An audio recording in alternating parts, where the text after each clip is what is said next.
Hi అండి. రేపు వరలక్ష్మి వ్రతం కదా, అందుకే నేను పూజ సామాన్ అంతా క్లీన్ చేసి పెట్టుకున్నాను. పీతాంబరం వేసి క్లీన్ చేస్తాను.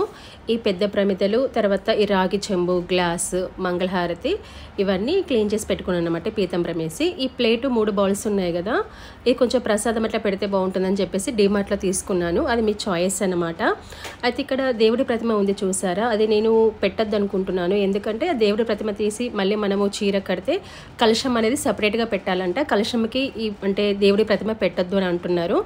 అయితే ఇవి చూస్తారా, ఈ పూలు, ఈ డెకరేషన్ ఐటమ్స్ అయితే నేను లాస్ట్ ఇయర్ తీసుకున్నాను. అంటే వాళ్ళే వీళ్ళే చూసేసి నాకు కూడా కావాలనిపించి తీసుకున్నాను. కాకపోతే చాలా పెద్ద మిస్టేక్ అని తర్వాత తెలిసింది. ఈ డెకరేషన్ ఐటమ్స్ అయితే ఎవ్వి తీసుకోకండి. మీరు కావాలంటే ఏమైనా పూజ ఐటమ్స్ తీసుకుంటే తీసుకోండి, కానీ డెకరేషన్ ఐటమ్స్ అస్సలు తీసుకోవద్దు.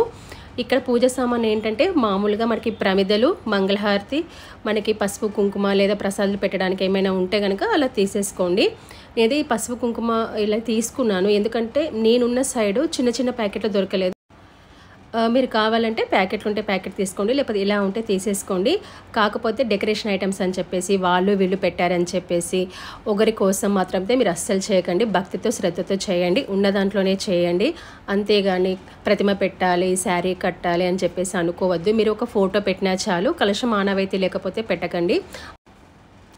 కలశం ఆనవాయితీ ఉన్న వాళ్ళు పెట్టుకోండి. కలశం పైన బ్లౌజ్ పీస్ వేసి పెట్టుకోండి.